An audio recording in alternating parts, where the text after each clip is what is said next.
Olá, gente, vamos lá para mais uma aula comigo, professora Elvia, agora do componente curricular Bacteriologia e Micologia.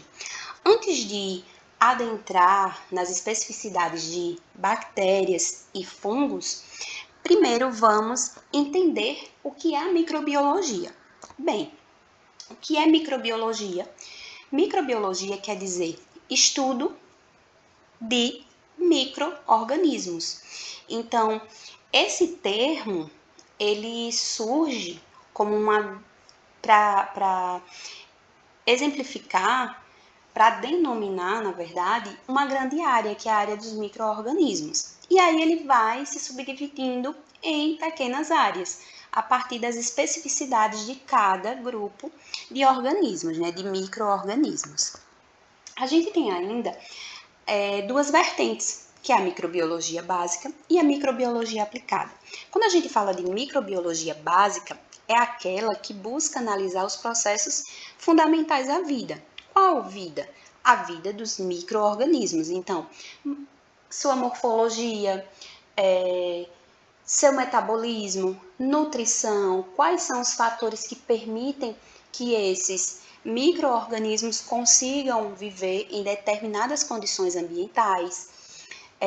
A microbiologia aplicada, ela nesse caso, ela vem de uma forma um pouco mais complexa, onde os micro-organismos eles podem ser utilizados para a indústria, como por exemplo, antibióticos utilizados na medicina humana, na medicina veterinária. A gente tem aí aqueles micro-organismos que são utilizados para controle de pragas, aqueles que são utilizados na indústria para a produção, por exemplo, de combustíveis. Então, os micro-organismos eles têm ali as suas aplicações em diferentes áreas e são extremamente importantes para a vida humana. Aqui a gente tem um resumo da vida na Terra por meio do tempo e a origem dos domínios celulares. Primeiro, o que é que eu quero mostrar aqui para vocês? É que aqui a gente tem uma árvore filogenética mostrando, né, com ênfase nos 3 domínios, bactéria, árquea e eucária. Esses 3 domínios aqui, eles têm especificidades, por isso que foram agrupados dessa forma, mas eles partem de um ancestral em comum. Então, desde aqui, do início da origem da Terra, com vários eventos, ocorreu o que a gente conhece como a origem da vida celular, que foi ali por volta de 4 bilhões de anos. E a partir daí começaram a surgir aquelas células, digamos assim, primitivas, aquelas que hoje nós conhecemos como bactérias fototróficas anoxigênicas.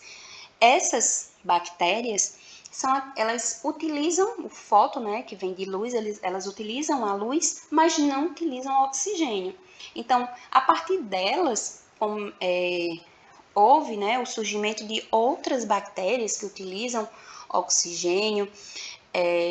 Depois vieram aqui os eucariotos modernos, onde entra a diversidade de algas, os invertebrados, as plantas, os mamíferos e nós seres humanos.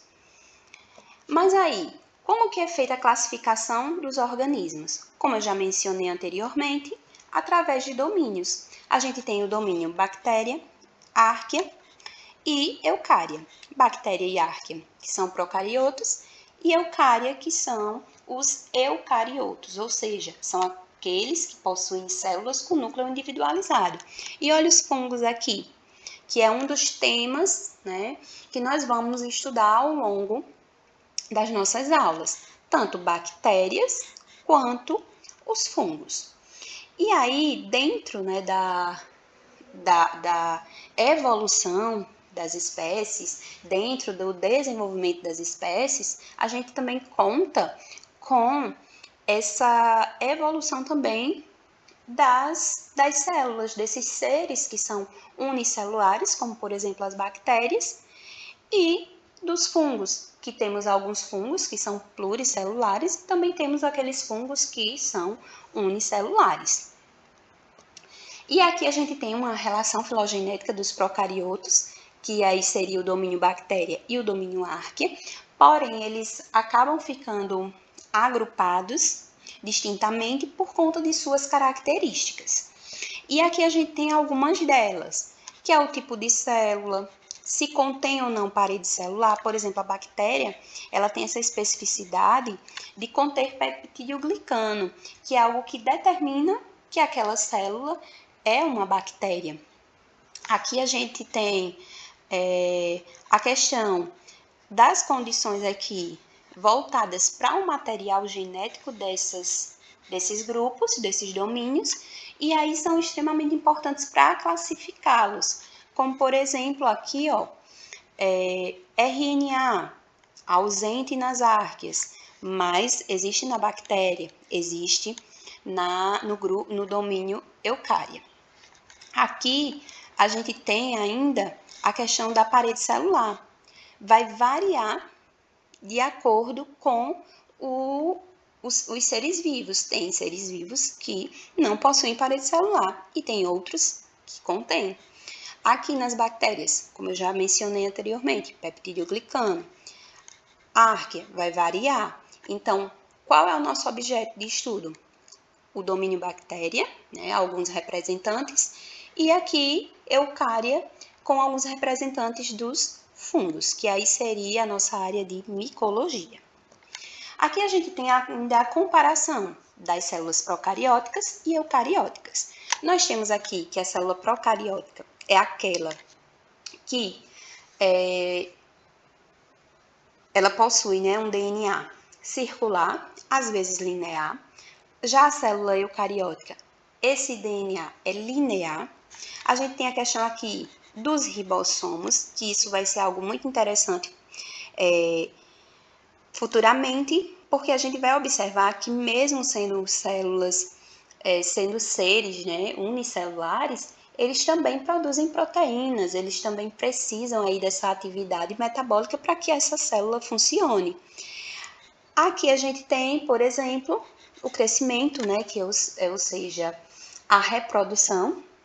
No caso da célula procariótica, é uma fissão binária, então, a partir de uma célula vão se originar duas células idênticas.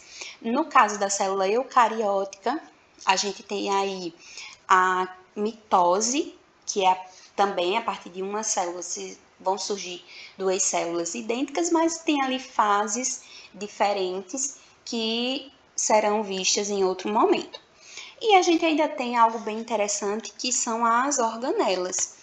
São organelas, que são as mitocôndrias e os cloroplastos, mas elas têm uma particularidade, porque eles contêm material genético, ou seja, DNA. E dentro da célula, eles também se dividem.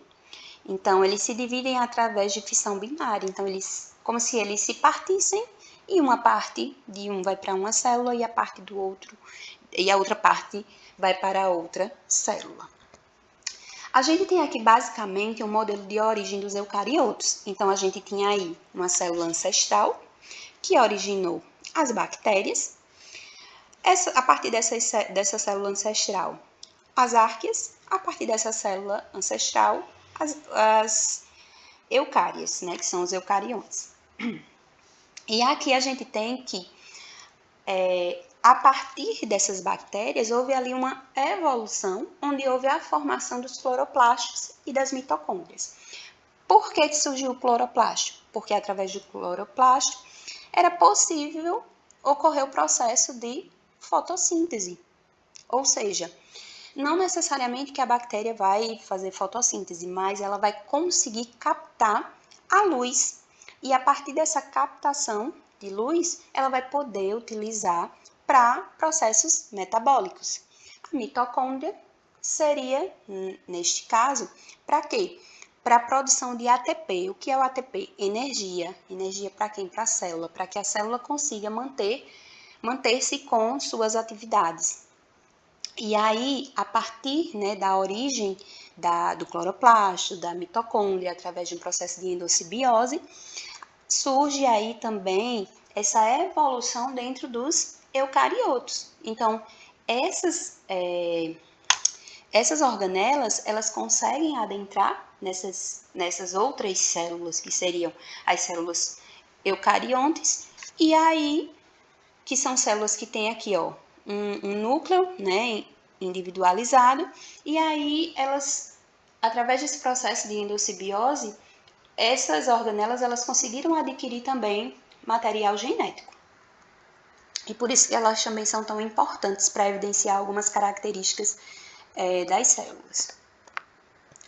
Aqui a gente tem, só para recapitular, a célula procariótica, que vai ser a nossa célula de estudo, que é aquela célula que contém as fímbrias, que contém membrana plasmática, parede celular, a cápsula, que contém inclusões, que contém aqui o material genético, tanto nessa forma aqui, nesse emaranhado, quanto de forma aqui circular, os flagelos que ajudam na mobilidade, pilos, que é extremamente importante para passagem de material genético e reprodução, citoplasma, aí tem aqui esses grânulos vermelhos dos ribossomos, e vocês podem observar que tem aqui, ó, a demonstração de cada um deles aqui na micrografia.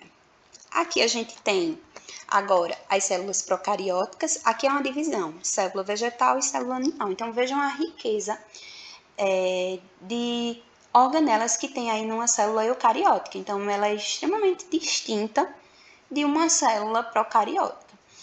E a gente ainda consegue observar que apenas a célula animal, ela contém flagelo, mas não são todas as células animais que contêm flagelo. E aqui a gente tem alguns exemplos de micro-organismos. Por exemplo, aqui a gente já tem a bactéria, né, em forma de bastão, que é a Haemophilus influenzae, que é uma das bactérias que são causadoras da pneumonia, que é essa daqui, em laranja.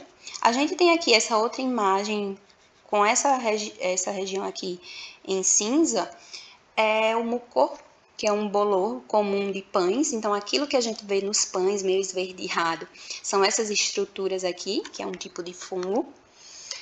A ameba, que é um protozoário, que aí nesse caso a gente não vai se ater para protozoários nem algas, porque vocês terão uma disciplina em específico. A gente tem aqui ainda o vírus, né, vários vírus da imunodeficiência, que seriam esses em vermelho, que são os agentes causadores da AIDS, brotando em uma célula TCD4+, que é uma célula extremamente importante para quê? Para a nossa imunidade. Então, os vírus, eles também entram aí nessa grande classificação dos micro-organismos, porém eles são acelulares, mas ainda assim eles podem ser estudados dentro da microbiologia. Aqui a gente tem outros exemplos de micro-organismos fototróficos, que seriam as bactérias púrpura, sulfurosa e a bactéria verde, sulfurosa. Então, são aquelas que têm que conseguem pigmentar dessa forma. Aqui a gente tem as cianobactérias. Aqui a gente tem outras imagens mostrando comunidades bacterianas. Então, essa imagem aqui seria uma forma de isolar e estudar apenas, ver a característica apenas do micro-organismo em si. E aqui a gente consegue ver uma diversidade de bactérias. Então, aqui a gente tem bactérias de uma amostra de um lago, aqui a gente tem bactérias de uma amostra de um esgoto, e aqui a gente tem bactérias a partir de uma raspagem da língua.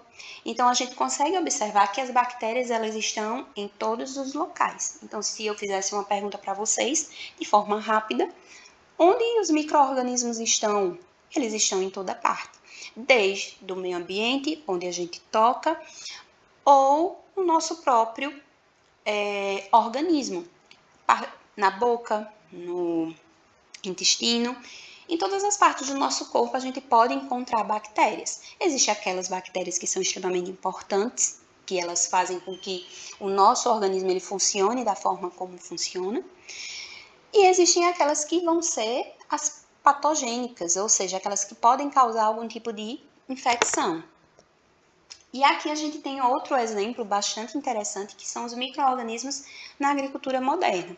Então, se a gente for observar, a gente tem aqui a raiz, né? São, nesse caso, essas partes aqui mais arredondadas, são nódulos radiculares numa planta de soja, onde, para que essa planta ela se desenvolva, ela consiga fixar nitrogênio, é necessário que contenha bactérias. Então, as bactérias elas vão se aglomerando, vão acumulando e vão formando esses nódulos que a gente consegue observar. Logicamente que aqui é raiz contendo bactérias. E aí elas vão ajudar tanto no ciclo do nitrogênio quanto também, né, no ciclo do enxofre.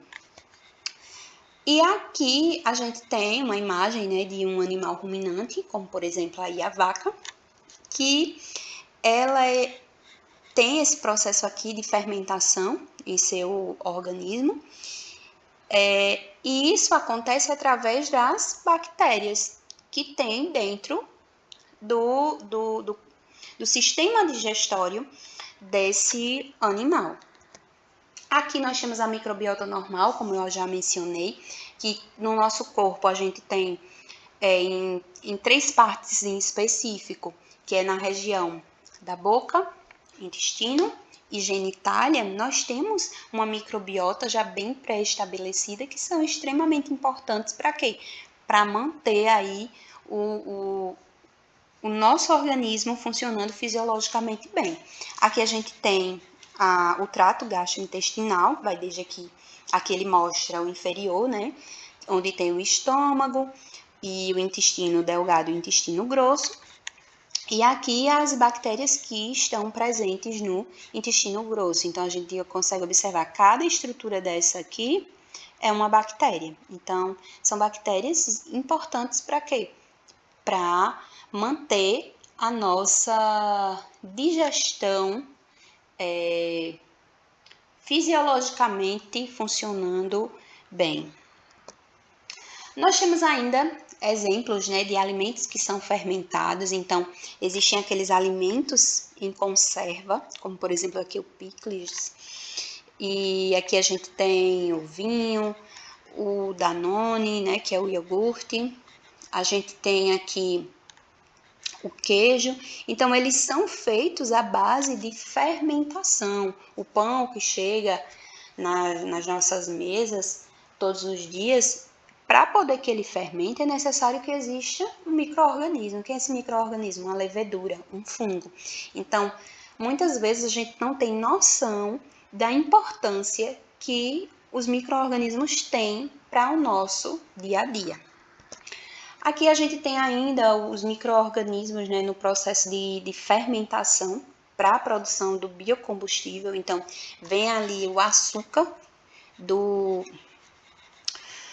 da planta, vem o açúcar, por exemplo, né, do milho, que aí seria o amido de milho, e nesse caso aqui da planta seria a celulose, vai ser transformado em glicose, através do processo de fermentação, vai formar o etanol.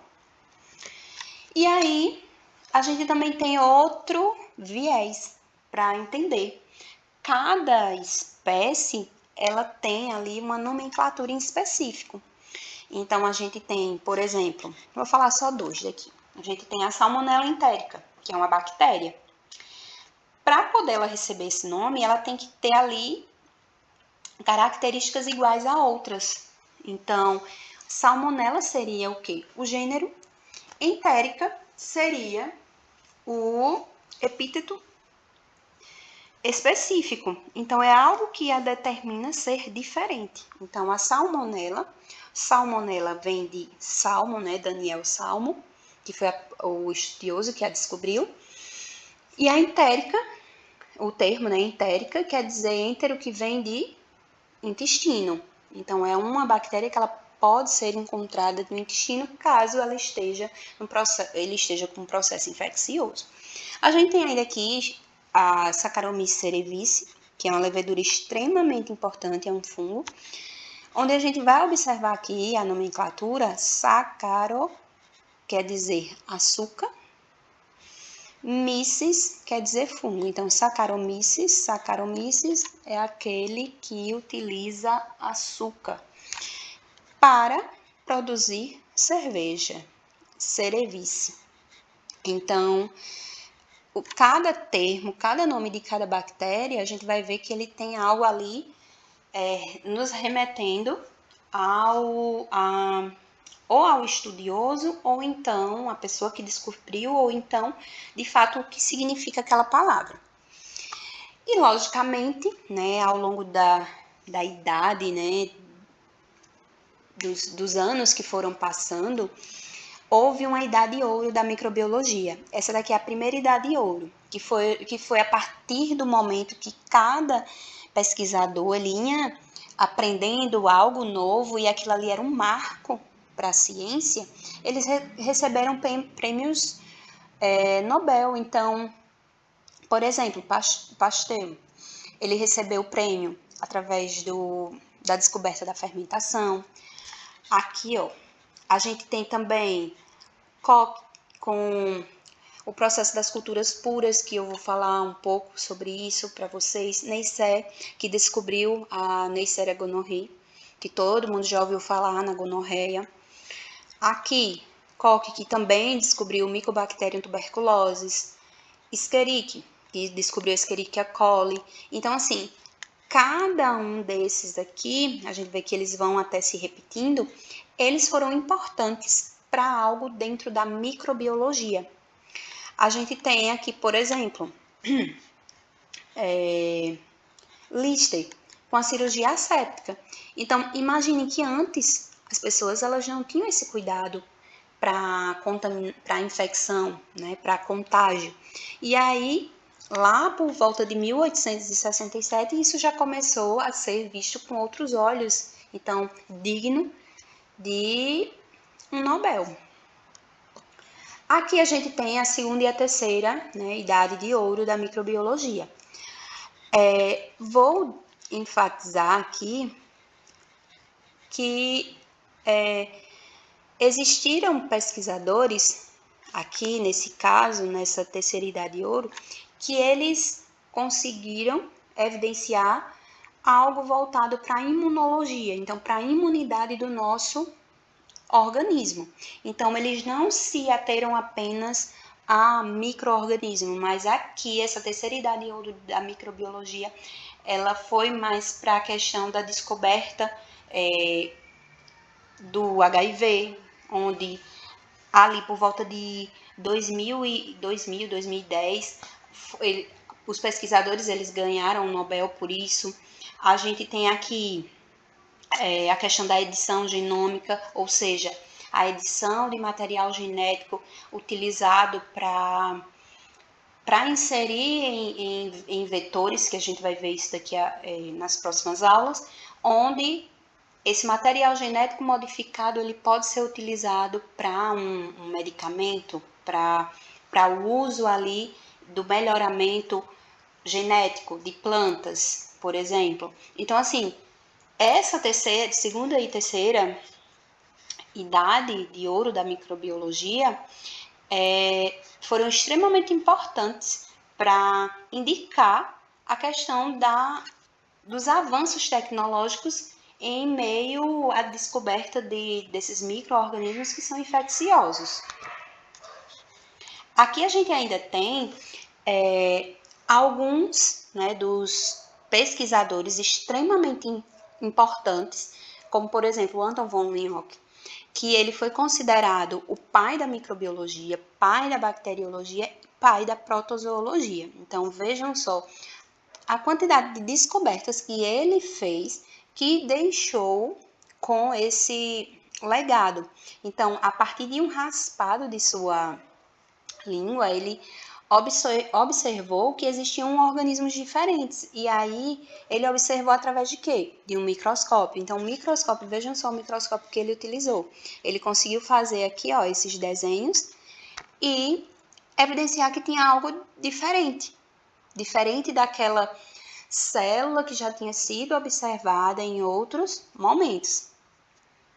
A gente tem ainda aqui Louis Pasteur, que também ele foi um marco para microbiologia, onde ele refutou a teoria da geração espontânea, aquela teoria que os seres vivos, os micro-organismos nesse caso, eles surgiam espontaneamente, quando não. Então ele pegou, né, um caldo nutritivo, ele aqueceu, fazendo com que houvesse a esterilização, então ele estava livre de qualquer contaminação. Esse daqui foi basicamente, esse desenho ele ilustra basicamente o que aconteceu. E aí, quando ele tinha aqui esse gargalo, os micro-organismos eles ficavam presos, então eles não conseguiam chegar até aqui o líquido. E esse daqui, que estava inclinado, ou até mesmo podendo estar quebrado, ele ia permitir que houvesse a chegada desses micro-organismos naquele líquido que estaria estéril. Mas aí, com o tempo, aquele líquido ele vai o quê? Apodrecer. Então, o frasco inclinado ele permite o contato da poeira contendo micro-organismos com o líquido estéril. Então, em um determinado ali período de tempo, esse líquido ele tem a capacidade de apodrecer. E se ele apodrece é porque ele tem a presença ou de bactérias ou de fungos. E temos o Robert Koch, que foi aí um grande médico microbiologista, que ele ganhou crédito por fazer análises e, de fato, ali deixar seu legado em relação àqueles micro-organismos que são patógenos. Então, ele começou a observar, né, através da coloração, de microscopia de coloração, que existia aqui em um animal doente, existiam algumas estruturas diferentes, enquanto que no sadio não, só havia o quê? As hemácias, aqui era numa amostra de sangue. Aqui, essa amostra aqui que continha os patógenos, a partir de alguns dias eles já começavam aqui a ser evidenciados. Então, em quem está sadio não vai aparecer. E aí, aquele material ele pode ser, né, colocado em um animal que esteja sadio e, nesse caso, levá-lo, né, a adoecer. Então, é algo que pode ser ali, de fato, contagioso. Então, esses postulados de Koch, eles acabaram sendo utilizados mais tarde para a gente entender mais ou menos a teoria ali do germe, a doença. Então, até que ponto um micro-organismo ele é considerado patogênico ou o seu grau ali de virulência, enfim, de patogenicidade, que são cenas dos próximos capítulos. Aqui a gente tem a evidência, né, uma grande evidência, que foram desenhos da bactéria, né, do Mycobacterium tuberculosis. Aqui é uma secção de um tecido pulmonar, então essa parte aqui em azul seria a bactéria. Esse daqui também em azul, a bactéria. Aqui a partir de uma amostra de escarro. Aqui a gente teria a placa contendo, né, as células da bactéria, do M. tuberculosis. E aqui eles isolados. Esse daqui, né, são alguns escritos, achados de protocolos, lá por volta de 1900, do Benjamin, onde ele já escrevia sobre Azobacter, e ele já fazia aqui alguns desenhos, né, que na verdade quem fez foi a irmã dele, onde ela já evidenciava aqui, ó, diferentes formas, né, formatos, na verdade, dessa bactéria, onde a gente observa aqui o processo também de divisão. Então, cada forma, cada desenho que ela fez aqui foi mostrando como que elas estavam dispostas. Então, possivelmente aqui uma colônia, né, de bactérias. Aqui a gente tem mais um achado extremamente interessante, que aqui mostra as bactérias, né, que são fototróficas. As imagens iniciais que eu havia mostrado eram imagens que continham coloração, aqui são apenas desenhos, então a gente já observa que é tudo mais, digamos assim, mais rústico. Aqui é outra bactéria, a Begiota, que nesse caso aqui ela é um quimiolitotrófico, então já é de outro grupo, já não é mais um fototrófico, então ela utiliza compostos químicos para poder fazer seu metabolismo. E aqui a gente tem aquele acidente que foi afortunado, né? Aqui foi a descoberta, né, da penicilina, onde uma pesquisadora estava ali cultivando bactérias, colônias de bactérias, e aí houve uma contaminação com fungos. E foi observado que depois que a colônia aqui de penicílio ele começou a ocupar aqui, essas colônias aqui, ó, de bactérias, elas pararam de crescer. Então houve uma inibição. Isso daqui a gente conhece como um teste de antibiograma, onde a gente coloca ali um antibiótico que vai impedir ou inibir o crescimento de outro micro-organismo. Então, aqui é quando surge, de fato, a penicilina. Então, isso aqui é extremamente importante e interessante para o desenvolvimento dos antibióticos. Aqui a gente tem Staphylococcus aureus, Enterococcus faecalis, que são resistentes à vancomicina, né, que é uma substância que é produzida aí por outros micro-organismos. E aqui a gente tem uma diferença que é extremamente interessante para que a gente entenda um pouco sobre a questão das infecções. Então, o que é uma doença infecciosa? O que é uma intoxicação microbiana? Então, a doença infecciosa é aquela que um patógeno ele coloniza o corpo de uma pessoa. Esse patógeno ele causa uma doença e esse tipo de doença ela vai ser conhecida como uma doença infecciosa. Um exemplo aqui de estafilococcus, da gangrena gasosa. Aqui a gente tem a intoxicação microbiana.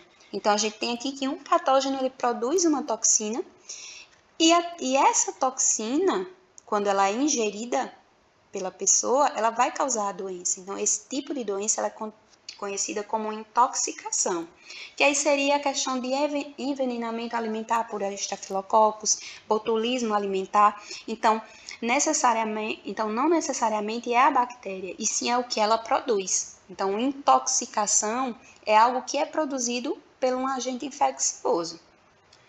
E a doença infecciosa seria basta a presença daquele micro-organismo que é patógeno no corpo para ele já causar a doença. Aqui a gente tem alguns conceitos, né? Patógeno oportunista, patogenicidade. Então, um patógeno oportunista é aquele, né, micro-organismo com potencial de causar doença, mas que não faz em circunstâncias habituais. Ou seja, ele pode provocar a doença em indivíduos suscetíveis com resistência diminuída. Então, uma bactéria que está ali no seu habitat normal, por exemplo, em um animal, se a gente tem contato com aquele animal, a gente acaba se infectando. Então, ela viu uma oportunidade no nosso organismo. E o termo patogenicidade é a capacidade de causar doença. E aí a gente tem um termo, né, que é o termo de doenças infecciosas emergentes. Então, que são as AIDS. Então, lembra do Covid, que surgiu na China, né? Ele foi evidenciado na China e ele conseguiu se disseminar por vários países. Então, isso daí é uma doença infecciosa. Então, é uma doença infecciosa emergente, que ela tem a capacidade ali de se alastrar por várias regiões e infeccionar, na verdade, várias pessoas. E aí, o que seriam patógenos? São aqueles que invadem um hospedeiro suscetível, como um homem ou um animal. A gente tem aqui o exemplo na década de 1980, o Staphylococcus aureus resistente, né, à meticilina, chamado de MRSA, onde ele foi disseminado e causou, né, um grande estrago. A gente tem aí a E. coli, que é extremamente perigosa, que causa diarreia sanguinolenta quando cresce no intestino. E aí ela foi identificada por volta de 1982 e desde então ela é considerada o quê? Um problema de saúde pública. A gente tem ainda aqui que pessoas, né, com a síndrome da imunodeficiência adquirida, que é a AIDS, como eles têm, né, uma deficiência no seu sistema imunológico, então eles ficam mais vulneráveis.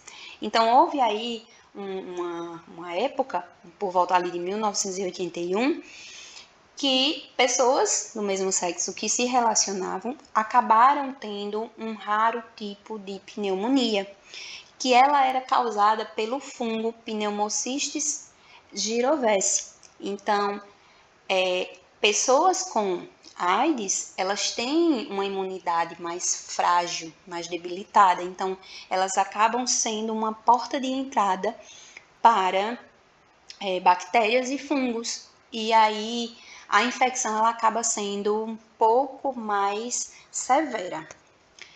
Aqui a gente tem, né, alguns conceitos que são extremamente importantes, que já foram, né, um desses termos já foi mencionado anteriormente, mas que é importante que a gente entenda aqui, né? Os químicos produzidos naturalmente por bactérias e fungos que agem contra outros micro-organismos, eles são chamados de antibióticos. E os agentes quimioterápicos preparados a partir de compostos químicos em laboratório, eles são chamados de drogas sintéticas. Então, esses medicamentos que a gente tem disponíveis, a gente tem que observar que nem todos são produzidos a partir de micro-organismos. Todos que são feitos com micro-organismos, eles vão ser chamados de antibióticos. E aqueles que não utilizam micro-organismos, eles vão ser chamados de drogas sintéticas. Então, eles são produzidos em laboratório com compostos químicos que tem no laboratório. Aqui são as referências que foram utilizadas, né, que eu utilizei para preparar esse material. Qualquer dúvida, estamos disponíveis e não deixem de ler e revisar o material. O capítulo que eu utilizei, os capítulos que eu utilizei para fazer esse material são o capítulo 1 de cada um desses livros aqui, que tem na referência, que temos aqui a referência.